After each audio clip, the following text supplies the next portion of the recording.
Isu reshuffle kabinet kembali mencuat. Presiden Joko Widodo kembali mengirim sinyal reshuffle bisa dilakukan jika diperlukan. Saat menjawab pertanyaan wartawan usai meninjau training center PSSI di IKN Kalimantan Timur, Presiden Jokowi menyebut bisa saja ia merombak kabinet jika diperlukan. Jokowi tidak menjawab pasti kapan reshuffle dilakukan, namun menegaskan ia masih memiliki hak prerogatif melakukan reshuffle. Sinyal reshuffle kembali menguat saat masa pemerintahan Jokowi hanya tersisa 2 bulan lagi.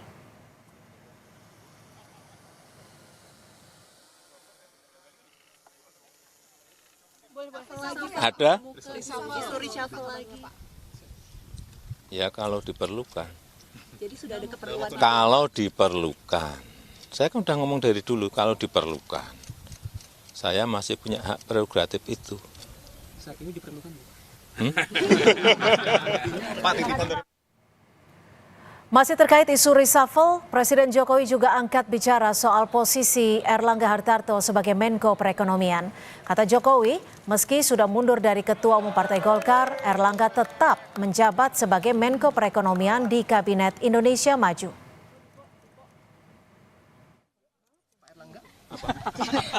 Jadi Pak Erlangga posisinya masih aman atau Oh, kalau di bawah Kabinet Indonesia Maju saya kira nggak ada masalah. Terima kasih.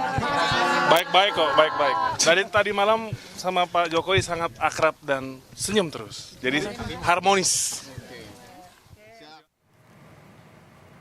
Menteri Perdagangan yang juga Ketua Umum PAN Zulkifli Hasan angkat bicara soal kemungkinan Presiden Jokowi merombak kabinet. Senada dengan Jokowi, Zulhas bilang reshuffle adalah hak prerogatif Presiden dan terserah Presiden kapan akan merombak menteri-menterinya. Ya, reshuffle itu hak penuhnya Pak Presiden, kan beliau punya hak prerogatif. Terserah kepada Presiden, mau reshuffle tanggal 19, tanggal 20, hak beliau. Ya, hak prerogatif Presiden. Sekjen PD Perjuangan Hasto Kristianto merespon isu Presiden akan melakukan reshuffle kabinet dan salah satunya mengganti Menteri Hukum dan HAM yang juga kader PD Perjuangan, Yasona Lauli. Kata Hasto, reshuffle kabinet hak prerogatif Presiden. Lebih lanjut, Hasto bilang waktu mengantar Jokowi jadi Presiden, partainya juga tidak meminta agar kabinet diisi seluruhnya dengan kader PDI Perjuangan. Ya, sejak dulu dalam konsep tata pemerintahan yang baik, Presiden punya hak prerogatif. Ya, kita menghormati hak prerogatif dari Presiden itu. Sejak awal kita kan nggak pernah neko-neko. Ketika kami menghantarkan menjadi Presiden, apakah kemudian kami minta seluruh menteri? Kan juga tidak. Kami bisa bekerja sama dengan partai politik. Kami nggak pernah melakukan tekanan-tekanan, tidak pernah ada dendam ya terhadap masa lalu. Kami menatap masa depan. Jadi itu seharusnya juga dipakai bahwa berpolitik untuk menang itu juga hanya 5 tahun. Isu reshuffle kabinet mengemuka sejak beberapa pekan terakhir. Makin menguat sejak mundurnya Erlangga Hartarto dari posisi Ketua Umum Partai Golkar. Beredar rumor ada 4 menteri yang bakal terkena reshuffle. Keempat nama itu yaitu Menteri Hukum dan HAM Yasona Lauli, Menteri Lingkungan Hidup dan Kehutanan Siti Nurbaya Bakar, Menteri Energi dan Sumber Daya Mineral Arifin Tasrif, dan Menteri Investasi Bahlil Lahadalia. Dari 4 nama tersebut diisukan akan ada yang diganti dan ada yang digeser posisinya. Kepada Kompas TV, Deputi Bidang Protokol Pers dan Media Sekretariat Presiden Yusuf Permana menyatakan, kami belum mendengar tentang reshuffle kabinet. Bapak Presiden sudah sampaikan bahwa jika diperlukan, beliau memiliki hak prerogatif, tulis Yusuf Permana. Isu perombakan kabinet menguat kembali, padahal masa pemerintahan Presiden Jokowi tinggal tersisa 2 bulan lagi. Apa urgensinya? Apakah isu reshuffle muncul sebagai bagian dari upaya Jokowi pasak kuda-kuda untuk mengkonsolidasi kekuatannya usai nanti tak lagi menjabat sebagai presiden? Sudah ada politisi Partai Gerindra Immanuel Ebenezer, juru bicara PD Perjuangan Ciko Hakim, dan juga pengamat politik dari Lingkar Madani Indonesia, Bang Ray Rangkuti yang sudah bergabung di studio. Terima kasih Bang Ray. Sama-sama. Selamat sore Mas Ciko, Bung Noel, terima kasih sudah bergabung bersama kami. Selamat sore, Sore Cynthia. Ya, selamat sore Mas Ciko. Ini sudah mencuat, isunya terus bergulir soal reshuffle kabinet. Kalau dari PDI Perjuangan sendiri, informasi terakhirnya seperti apa? Khususnya soal Yasona Lawli. Ya, justru kami lebih banyak mendengarnya dari media ya. Dari media beberapa kali memberikan pertanyaan pada kami, baik itu pada saya, atau pada Pak Hasto, atau pada teman-teman yang lain, senior-senior saya juga di PDI Perjuangan. Namun kami belum mendapatkan informasi yang resmi, misalnya dari lingkaran istana misalnya, atau dari orang-orang yang duduk di dalam kementerian dekat dengan Presiden. Jadi artinya bagi kami ini suatu hal yang juga tidak kami permasalahkan. Kami tentunya senada dengan semua apa yang disampaikan oleh beberapa tokoh lain tadi, bahwa memang hak untuk mencopot menteri, melantik menteri, menunjuk menteri, atau mengganti menteri itu adalah hak presiden. Dan itu juga tidak bisa dicampuri oleh partai politik, oleh siapapun juga. Dan presiden tentunya memiliki pertimbangan-pertimbangan khusus apabila ini dilakukan. Namun tentu dalam waktu yang begitu singkat di akhir masa jabatan, kami harapannya bagi partai politik khususnya PDI Perjuangan, apabila tapi gini Mas Ciko, maaf saya potong. Jika menurut Anda tidak masalah, tapi menurut Anda urgensinya ada tidak? Ya, ini yang saya mau lanjutkan adalah itu, bahwa bagi kami dalam waktu yang begitu singkat, 2-3 bulan ke depan, harapan kami bergantian menteri ini adalah untuk meningkatkan kinerja atau meningkatkan sumbangsih atau kerja-kerja yang terkait dengan kesejahteraan rakyat. Kita tahu permasalahan-permasalahan utama kita sekarang adalah permasalahan ekonomi bagi masyarakat. Kita tahu harga bahan pokok yang begitu tinggi, kita tahu kesulitan mahasiswa-mahasiswa kita untuk membayar uang kuliah misalnya.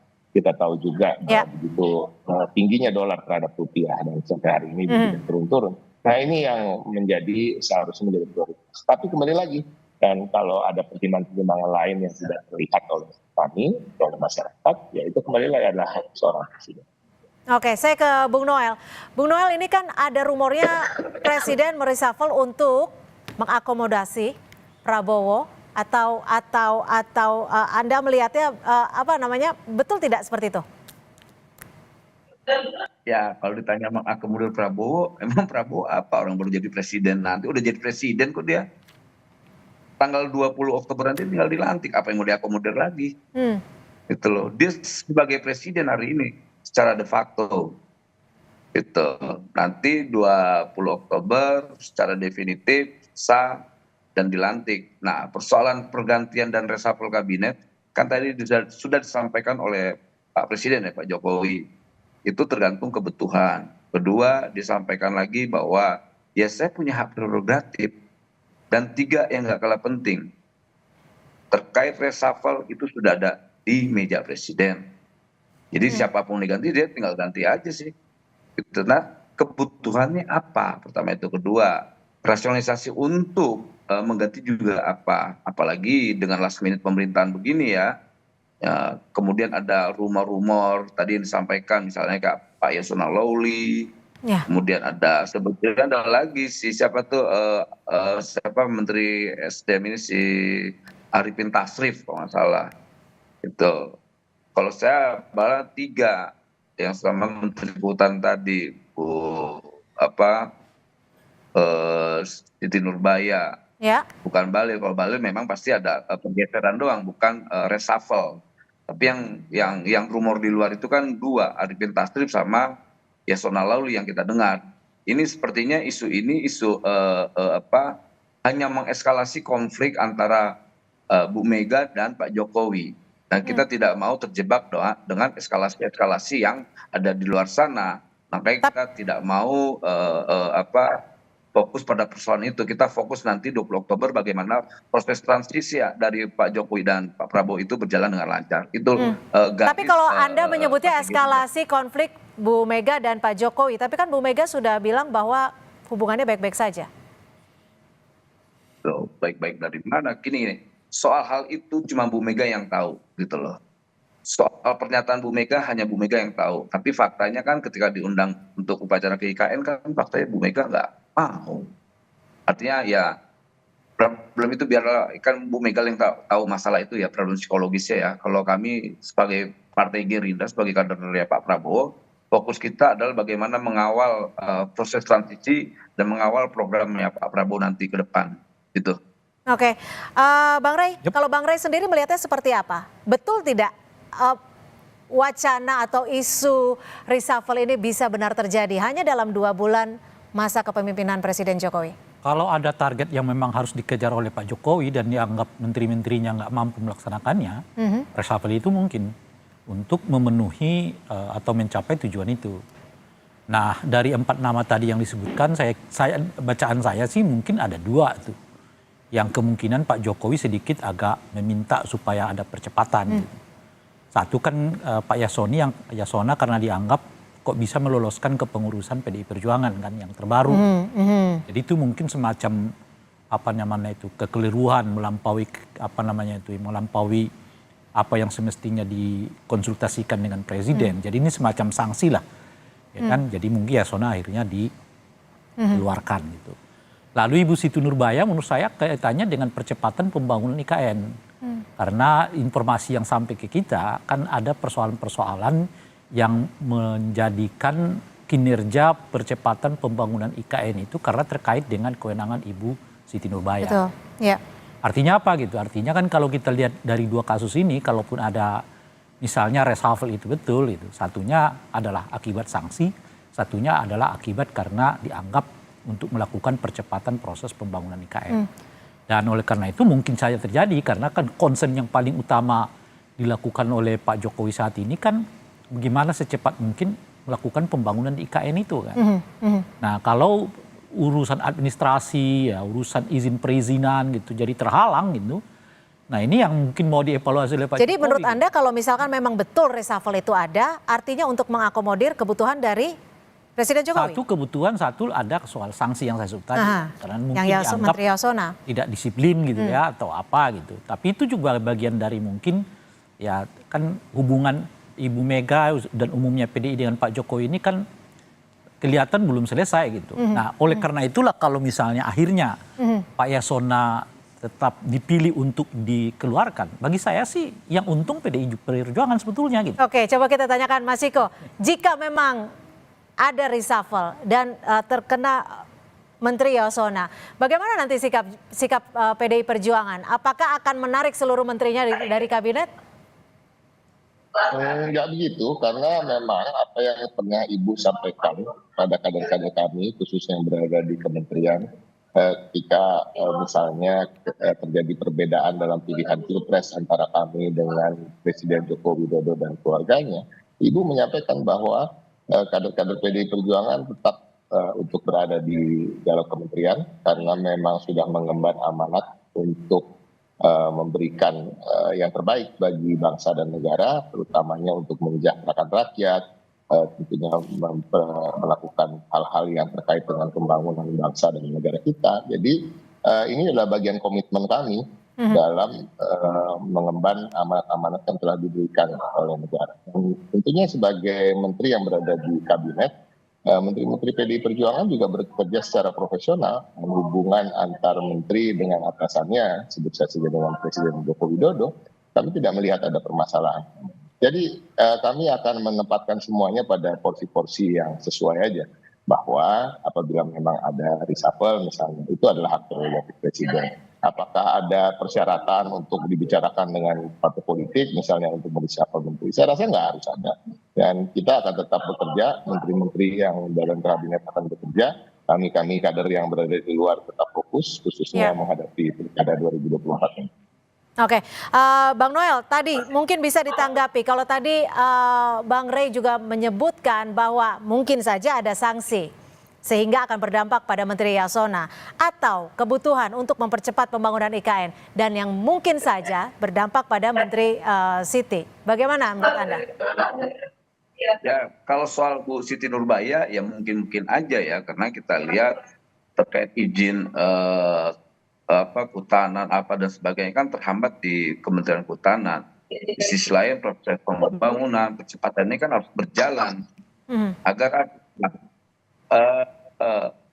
ini bisa benar-benar dinikmati oleh rakyat dan bangsa ini semua. Nah, kita tidak mau proses pembangunan ini tersandra oleh persoalan birokrasi atau izin yang hanya menghambat lah. Saya coba mengutip dari apa yang Rey sampaikan. Tapi secara prinsip sekali lagi saya merujuk dari apa yang Pak Jokowi sampaikan. Tergantung kebutuhannya apa. Tapi tetap hak prerogatif itu ada di presiden. Tadi disampaikan Mas Hasto juga. Dari dulu PDIP sangat memahami soal hal itu ya, hak prerogatif presiden. Tapi sekali lagi saya sampaikan, soal reshuffle itu sudah ada di meja Pak Jokowi. Entah siapa yang direshuffle, ya Allah alam. Entah Pak Yasona, atau Bu Siti Nurbaya, atau Arifin Tasrif, atau Bahlil, atau siapalah. Gitu. Jadi 5 saya nih, bukan 4. Gitu. Tapi informasinya sampai di Anda itu kemungkinan reshuffle berapa persen? Ya, saya di atas 50 lah. 50-nya berapa, kalau sampai 51% itu kan berarti udah benar tuh. Tapi akurasi untuk reshuffle ini saya bisa sampaikan di atas 99%. Untuk menteri-menterinya, betul keempat menteri tersebut yang sempat disebutkan tadi? Ya, kebutuhan tadi, jawaban tetap pada kebutuhan presiden. Tingkat kebutuhannya apa? Gitu loh. Tapi sekali lagi reshuffle itu sudah ada di meja Pak Presiden. Di atas meja Pak Presiden. Bang Rey, jika disebut kemungkinan reshuffle di atas 50%, menurut Anda dan ada kemungkinannya itu yang tadi disebut Menteri Yasona, seumpamanya itu terjadi, siapa figur yang kira-kira akan menggantikan Menteri Yasona? Ya kan sudah beredar juga di masyarakat ya. Saya kira bukan, kalau dalam konteks ini menurut saya sih presiden nggak terlalu pusing siapa yang menggantikannya kan. Nah yang menarik ini menurut saya adalah seperti apa nanti hubungan Pak Jokowi dengan PDI kalau kemudian Yasona gitu. Itu yang saya sebut tadi itu kalau kemudian Yasona dikeluarkan, apalagi bersamaan dengan itu Nasdem juga dikeluarkan itu artinya keuntungan besar bagi PDI Perjuangan. Kenapa saya katakan begitu tuh? Pertama, kan sejak awal kita dengar tuh, sejak ada semacam perbedaan sikap antara Pak Jokowi dengan Ibu Mega lah ya, dan PDI lah secara umum, ada keinginan yang kuat untuk menarik menteri-menteri. Cuma kan saat itu dianggap nanti terlalu apa yang dianggap kita ngambek atau apa gitu. Akhirnya dibiarkanlah menteri-menteri ini kan. Tapi keinginan kuatnya itu menariknya gitu. Itu pertama. Nah ini ada pintunya. Ini kan seperti Pak Jokowi yang berbeda sikap dengan PDI, kan orang menunggu nih PDI mau berhentikan apa enggak gitu. Sebab kalau ya diberhentikan yang untung itu Pak Jokowi gitu loh. Sementara imbasnya nanti ke PDI Perjuangan sama dengan Gibran. Nah mungkin situasi itu yang sedang ditunggu oleh PDI.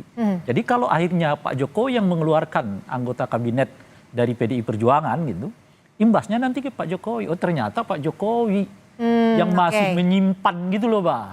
PDI-nya sih legowo gitu. Bahkan boleh jadi setelah Pak Yasona ditarik, PDI bisa narik semuanya. Kita Karena lihat itu justru nanti. pintu baginya. Kalau ditarik semuanya, bisa linglung. Karena ada 3 tuh setidaknya yang lain dari Menteri PDI Perjuangan. Bisa linglung Pak Jokowi. Nah, oleh karena itu saya katakan yang untung adalah Pak PDI. Sebab kemudian kalau Yasona ditarik, 3 yang lain ditarik, Pak Jokowi harus buat reshuffle berikutnya.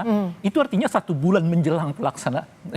Akan sulit ya? Artinya soliditas partai, soliditas kepemerintahan nggak akan terjaga dalam situasi yang seperti itu. Baik, kita nantikan seperti apa. Tapi kalau dari Presiden dibilang tanggal 14, 15 tidak mungkin ada reshuffle. Tapi nanti kita lihat akan seperti apa. Terima kasih Bang Rey dan terima kasih juga Mas Ciko Hakim. Dan terima kasih Bung Noel sudah bergabung bersama kami di Kompas Petang. Selamat sore.